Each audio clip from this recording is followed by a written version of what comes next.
Hello everyone, this is AussieLec back to talk about the Northern Territory election. It is going to be tomorrow. I'm actually going to be doing a live stream with Sormon. The link will be in the description. He's currently in Darwin at the moment. I'm not exactly sure if he's going to be doing anything there for the election, but yeah, come check us out tomorrow night on that live stream on his channel. I'm going to be doing a little preview here, a little prediction, little information as we have. I'll try to come up with some kind of conclusion about how this election might go. What I mean by I have little information, there has been very little opinion polling on this election. The last two-party preferred opinion poll was back in May 2024, which had the CLP on 54% to ALP 46, which suggested about something like 7% swing. But there has been a more recent opinion poll which had, after the undecideds were removed, both of the major parties on 35.7% of the vote, which if you look at the non-major party vote, that's like 30% non-major parties. So that's a lot of non-major party, and that's what also the polling from Freshwater Strategy pointed to at Independent 22, Green 9%. So yeah, similar kind of numbers, except it had the CLP down a bit and the LP up a bit. But according to this, more non-major party preferences favor the Labour Party. So this poll would actually point to the Labour Party being slightly ahead, but of course that doesn't necessarily mean they'll win majority government. I believe they only barely won majority government last election. They got 14 seats. So this definitely doesn't point to a Labour majority, but what we will do is we'll look at where the country Liberals stand and how they could possibly win government with a I don't know, like a 4% swing or something like that, which is, I think 4 or 5% is probably the most that we're expecting at this point, given that poll was a dead heat. I just want to kind of look at the characteristics for a little bit of the Northern Territory and how the seats sort of sit. So it tends to be that sort of these seats around Alice Springs and sort of the towns that go between Alice Springs and Darwin tend to be quite liberal, country liberal sort of focused.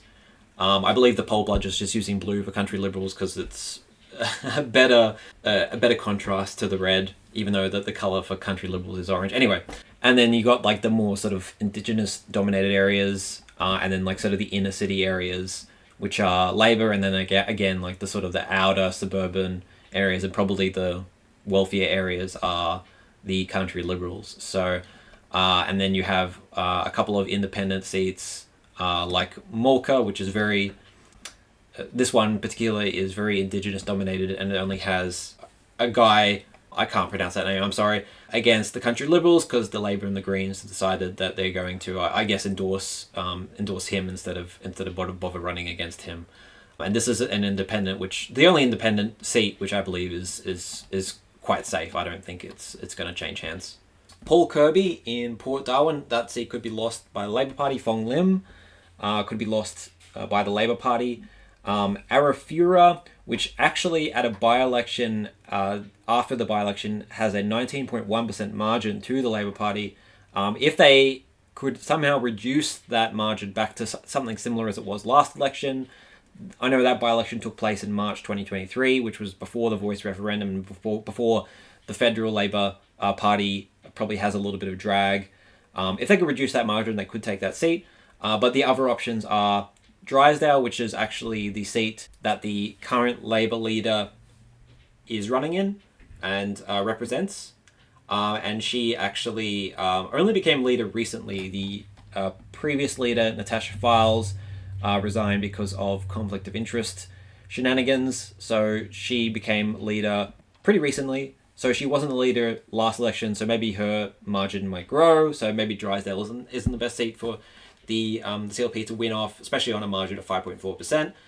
We have Daly, which before last election was actually a Liberal seat on a margin of 1.2%, but now is a fairly safe Labour seat after winning a by-election and then also a redistribution. But that's one that's definitely possible. And then we have some seats currently owned by independents, represented by independents, that's a better word, which is Arulin by Robin Lambley, which I believe was elected as a a Territory Alliance member, and that party is no longer a thing.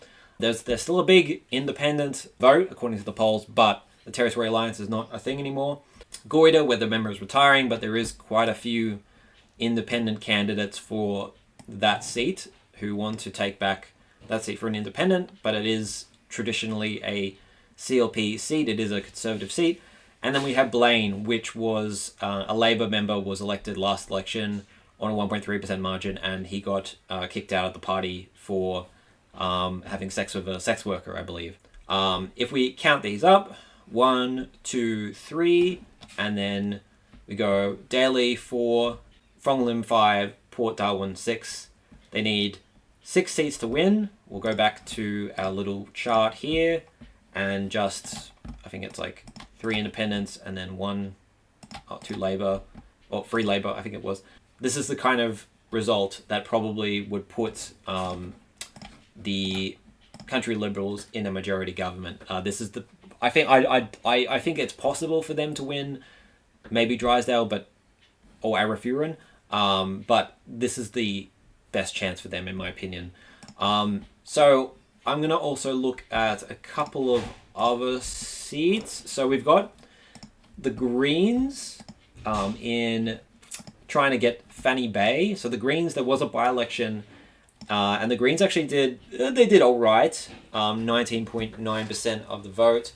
So, I mean, the reason that the Greens, I guess, have a chance this election is because both of the major parties seem to be, they have the reputation of being very pro fossil fuel extraction, very pro sort of farming over the environment. I know there was a Four Corners episode called Water Grab, which is basically about how companies are being allowed to just take as much water as they want for free to use for cotton farming, which cotton farming is notoriously takes up a lot of water.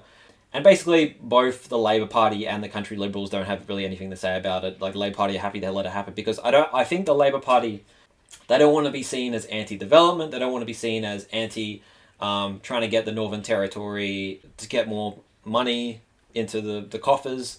They want to be seen as a pro-business party, which, you know, obviously the Labour Party often doesn't have that reputation in some circles. I mean, you could argue that they are very pro-business these days, but of course there is sort of like that stereotype of the Labour Party being not very pro-business. So I guess the Greens are coming from this position of, you know, we actually care about the environment and we'll actually have a position on these issues that the Labour Party won't touch. So I think the main issues for the election are things like crime is a big issue. I know that the Country Liberals want to lower payroll taxes. There is a big talk about a Northern Territory AFL team, which both parties are supportive of, but, you know, probably the Country Liberals are seen as more advantageous to vote for if you want that to happen.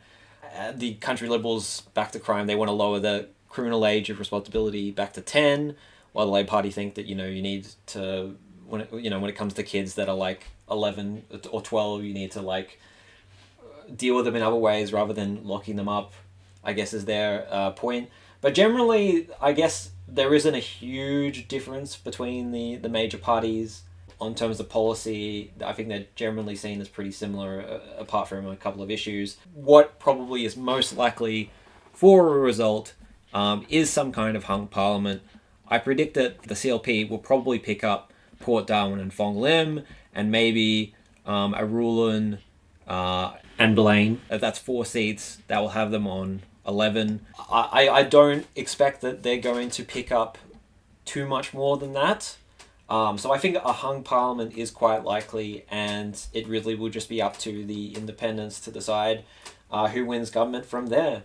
It's a pretty simple territory. It's only got basically 3 parties running plus independents. There is, if we go back to my little diagram thing, there is a presence of Animal Justice and Federation on the electoral roll, although neither of them are competing in this election. I believe the Federation Party did compete in a recent by-election.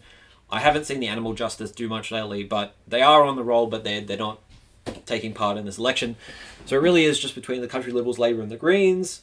Whether or not the Greens could pick up more than Fanny Bay remains to be seen.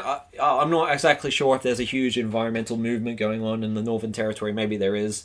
That will be something to look at. But yeah, very limited opinion polling for this election, so it really is anybody's game. And judging by that most recent opinion poll in June, it really does look like a hung parliament is quite likely for the territory of Northern Territory. That's all I think I have to say. Thank you for watching, everybody, and we will see you at the live stream tomorrow night. Goodbye.